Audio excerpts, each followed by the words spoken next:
Hello friends, Geetha's ಕಿಚನ್ಗೆ ಸ್ವಾಗತ. ನಾನು ಇವತ್ತು ನಿಮಗೆ ಮೋಲ್ಡಿಂಗ್ ಚಾಕ್ಲೇಟ್ ಮಾಡೋದು ಅಂತ ಹೇಗೆ ಅಂತ ತೋರಿಸ್ತೀನಿ. ಹೋಮ್ ಮೇಡ್ ಚಾಕ್ಲೇಟ್ಸ್ ಮನೇಲೆ ಮಾಡ್ಕೊಳ್ಳಿ. ಮಕ್ಕಳಿಗೆ ಹೊರಗಡೆಯಿಂದ ತಂದು ಕೊಡೋದು ಕಷ್ಟ, ಕಾಸ್ಟ್ಲಿ ಅಲ್ವಾ. ಇದು ಫ್ರೆಶ್ ಆಗಿರುತ್ತೆ. ನಿಮಗೆ ಎಷ್ಟು ಬೇಕು ಅಷ್ಟು ತಿನ್ಬಹುದು. ಚೆನ್ನಾಗಿರುತ್ತೆ, ಟೇಸ್ಟಿಯಾಗಿರುತ್ತೆ. ಯಾವ ತರ ಮಾಡೋದು ಅಂತ ಹೇಳಿ ನಾನಿವತ್ತು ಅರ್ಧ kg ಚಾಕ್ಲೇಟ್ ಬಾರ್ ತಗೊಂಡಿದ್ದೀನಿ. ಕ್ರಂಚಿ ಫೀಲ್ಗೋಸ್ಕರ ಕ್ಯಾಶ್ಯೂ ಮತ್ತೆ ಪೀನಟ್ ತಗೊಂಡಿದ್ದೀನಿ. ಚಾಕ್ಲೇಟ್ ಮಾಡಲು ನಾನು ಸಿಲಿಕಾನ್ ಮೋಲ್ಡ್ ತಗೊಂಡಿದ್ದೀನಿ. ಸ್ಟಿಕ್ ಮೋಲ್ಡ್ ತಗೊಂಡ್ರೆ ನಿಮ್ಗೆ ಅದು ತೆಗಿಯಕ್ಕೆ ಕಷ್ಟ, ಬಿಡ್ಸಕ್ ಕಷ್ಟ. ಮೊದಲಿಗೆ ನಾನೊಂದು ಪಾತ್ರೆ ತಗೊಂಡಿದ್ದೀನಿ. ಡಬಲ್ ಬಾಯ್ಲ್ ಆಗಬೇಕು ಚಾಕ್ಲೇಟು. ನೀರು ಕುದಿಯಕ್ಕೆ ಇಡ್ತೀನಿ. ಕುದಿ ಬಂದ ಮೇಲೆ ಅದ್ರ ಮೇಲೆ ಒಂದು ಪಾತ್ರೆ ಇಟ್ಟು ಡಬಲ್ ಬಾಯ್ಲ್ ಮಾಡಿ. ಕುದಿ ಬಂದಿದೆ. ನಾನೀಗ ಡಬಲ್ ಬಾಯ್ಲಿಗೆ ಪಾತ್ರೆ ಇಡ್ತೀನಿ. ಅದ್ರ ಮೇಲೆ ಚಾಕ್ಲೇಟ್ ಹಾಕ್ತೀನಿ. ಅದರೊಳಗಡೆಗೆ ನೀವು ಮನೆಯಲ್ಲೇ ಚೆನ್ನಾಗಿ ಚಾಕ್ಲೇಟ್ ಮಾಡ್ಕೋಬಹುದು, ಹೊರಗಡೆ ತರೋದಕ್ಕಿಂತ. ಚಾನಲಿಗೆ ಹೊಸಬರಾದರೆ ಪ್ಲೀಸ್ ಸಬ್ಸ್ಕ್ರೈಬ್ ಮಾಡ್ಕೊಳ್ಳಿ. ನಟ್ಸ್ ಯಾವುದು ಬೇಕಾದರೆ ಹಾಕ್ಕೋಬೋದು, ಅವ್ರವ್ರ ಇಷ್ಟ. ಅದು ಮೆಲ್ಟ್ ಆಗ್ತಾ ಬಂತು. ವಿಡಿಯೋಸ್ ಇಷ್ಟ ಆದರೆ ಲೈಕ್ ಮಾಡೋದು ಮರಿಬೇಡಿ.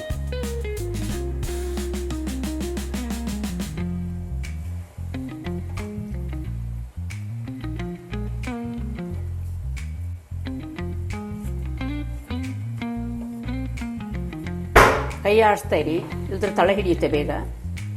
ಚಾಕ್ಲೇಟ್ ಎಲ್ಲ ಮೆಲ್ಟ್ ಆಗೋವರೆಗೆ ಚೆನ್ನಾಗಿ ಅದನ್ನ ಕೈ ಆಡಿಸ್ಕೋಬೇಕು. ಈ ಥರ ಮಾಡಿಕೊಂಡ್ರೆ ನೀವು ಅಂಗಡಿಯಿಂದ ತರೋದಕ್ಕಿಂತ ಫ್ಯಾಮಿಲಿ ಜೊತೆ ಕೂತ್ಕೊಂಡು ಫಂಕ್ಷನಿಗೆ, ಬರ್ತ್ಡೇ ಪಾರ್ಟಿ ಎಲ್ಲ ಇದಕ್ಕೂ ಮಕ್ಕಳಿಗೂ ಎಷ್ಟು ಬೇಕಷ್ಟು ತಿನ್ಬೋದು. ಚಾಕ್ಲೇಟ್ ಮೆಲ್ಟ್ ಆಗ್ತಾ ಬಂತು.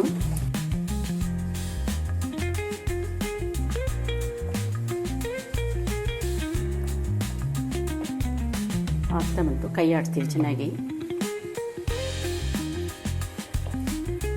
ಮೆಲ್ಟ್ ಆಗ್ತಾ ಬಂತು. ಈಗ ನೋಡಿ, ಈ ಥರ ಮೆಲ್ಟ್ ಆದಮೇಲೆ ಮೆಲ್ಟ್ ಆಗಿದೆ. ಈಗ ನಾನು ಸ್ಟವ್ ಆಫ್ ಮಾಡ್ಕೊಳ್ತೀನಿ.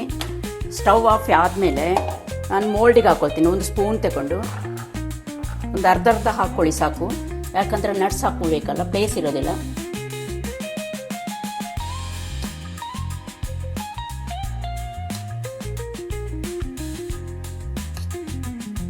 ಮೋಲ್ಡ್ ಬೇಕಾದಷ್ಟು ವೆರೈಟಿ ಇದೆ, ದೊಡ್ಡದು ಇದೆ. ಅಂದರೆ ಚಿಕ್ಕದೇ ಚೆಂದ. ಎಲ್ಲರೂ ಎಷ್ಟೆಷ್ಟು ಬೇಕಷ್ಟು ತಿನ್ಬೋದು.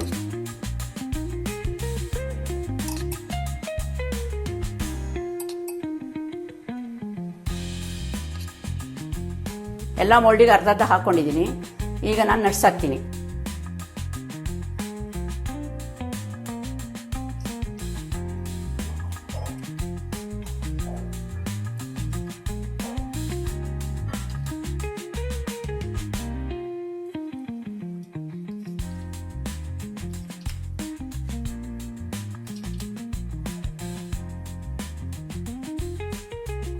ಈಗ ಇದನ್ನು ನಾನು ಫಿಲ್ ಮಾಡ್ತೀನಿ.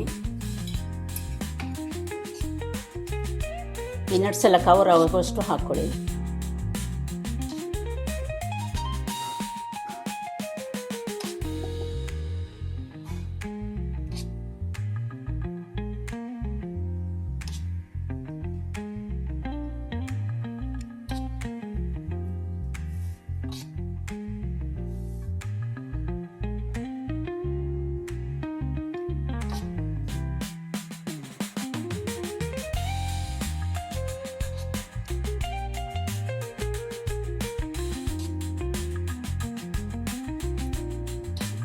ಈಗೆಲ್ಲ ಫಿಲ್ ಆಗಿದೆ.